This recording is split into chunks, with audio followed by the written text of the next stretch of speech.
எல்லாருக்கும் வணக்கம். நான் Hima Subramanian. Welcome to home cooking Tamil. சிம்பிளா சூப்பர் டேஸ்டியா ஒரு ஈவினிங் ஸ்நாக் பண்ணலாமா? இது சீஸ் அனியன் சாண்ட்விச். கிரன்ச்சியா நல்ல சீஸியா ரொம்ப சீக்கிரமா செஞ்சிடலாம். பசங்க பெரியவங்க எல்லாருமே ரொம்ப விரும்பி சாப்பிடுவாங்க. ஸோ வாங்க இந்த ருசியான டேஸ்டியான சீஸ் அனியன் சாண்ட்விச் எப்படி செய்யறதுன்னு பார்க்கலாம். இந்த சாண்ட்விச்க்கு முதல்ல நம்ம வெங்காயத்தை மெலிசா நீல வாக்கில் நறுக்கி வச்சுக்கலாம். 10 வெங்காயம் மீடியம் சைஸ்ல எடுத்திருக்கேன். வெங்காயத்தை நம்ம நல்லா வதக்கும் போது அளவு குறைஞ்சிரும். இப்போ 10 வெங்காயம் அதிகமா இருக்கிற மாதிரி இருக்கும். ஆனா ரோஸ்ட் ஆனதும் அளவு சரியா இருக்கும். ஒரு அகலமான பேன்ல 25 கிராம் வெண்ணெயை சேர்த்துக்கலாம். இது உப்பு சேர்க்காத வெண்ணெய். வெண்ணெய்க்கு பதிலாக நீங்க எண்ணெய் கூட யூஸ் பண்ணலாம். வெண்ணெய் உருகுனதும் பேன் ஃபுல்லா ஸ்ப்ரெட் பண்ணிட்டு நறுக்கி வச்ச வெங்காயத்தை சேர்த்துக்கலாம். ஸ்டோவை ஹை ஃப்ளேம்லேயே வச்சு வெங்காயத்தை வேக விடுங்க. வெங்காயத்தை நல்லா பெரட்டி விட்டு குக் பண்ணுங்க.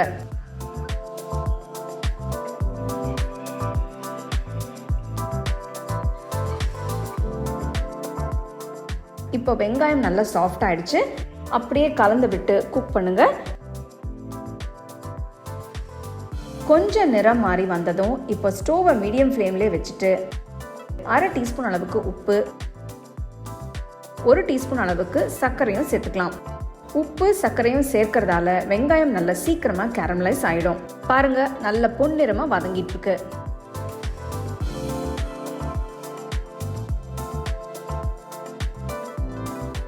நம்ம வெங்காயம் வதக்க ஆரம்பிச்சு 20 நிமிஷம் ஆயிடுச்சு. இப்பதான் நமக்கு தேவைப்படுற கலர்ல டெக்ஸ்டர்ல குக் ஆயிருக்கு. ரொம்ப கருகு விடக்கூடாது. இது கரெக்டான ஸ்டேஜ். இப்போ ஸ்டோவை ஆஃப் பண்ணிட்டு வெங்காயத்தை வேற பிளேட்டுக்கு மாத்திட்டு ஆற விடுங்க.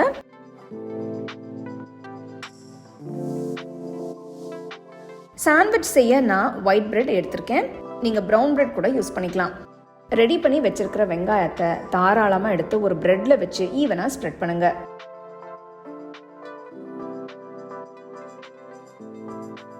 இதுக்கு மேல நம்ம ப்ராசஸ் சீஸ் சேர்த்துக்கலாம்.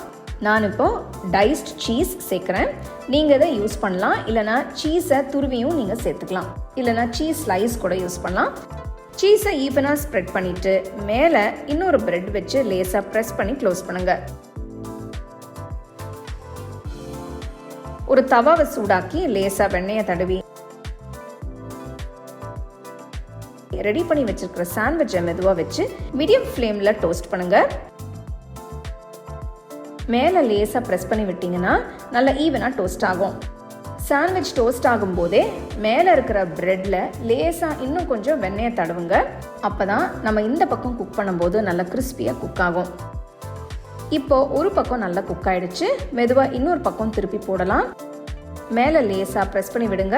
நல்லா டோஸ்ட் ஆகட்டும். 2 பக்கம் நல்ல கோல்டன் கலரில் டோஸ்ட் ஆனதும் ஸ்டோவ்லேருந்து எடுத்துட்டு நல்லா சூடாக சர்வ் பண்ணுங்க. பாருங்க எவ்வளோ கிறிஸ்பியாக இருக்குன்னு. இது ரொம்ப சிம்பிளான சாண்ட்விச். செய்யறது ரொம்ப சிம்பிள், சீக்கிரமாக செஞ்சிடலாம். பாருங்க, சீஸ் எல்லாம் மெல்ட் ஆகி அப்படியே எவ்வளோ டெம்ப்டிங்காக இருக்குன்னு. இது ஒரு அருமையான ஈவினிங் ஸ்நாக்னு சொல்லலாம். ரொம்ப சிம்பிளான இந்த சாண்ட்விச்சை நீங்கள் கண்டிப்பாக ட்ரை பண்ணி அப்படியே உங்கள் ஃபேமிலி ஃப்ரெண்ட்ஸோடு ஷேர் பண்ணிக்கோங்க.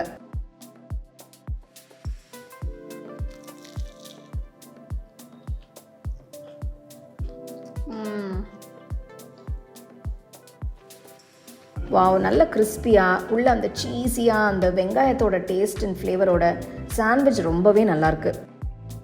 உங்களுக்கு நான் இந்த வீடியோவில் யூஸ் பண்ணுற ப்ராடக்ட்ஸ் பிடிச்சதுன்னா கீழே டேக் பண்ணியிருக்கேன், செக் பண்ணி பாருங்கள். டீட்டெயில்டான ரெசிபிக்கு homecookingshow.in வெப்சைட்டை செக் பண்ணுங்கள். The second edition of the home cooking book is now available on Amazon as well as on shop.homecookingshow.in.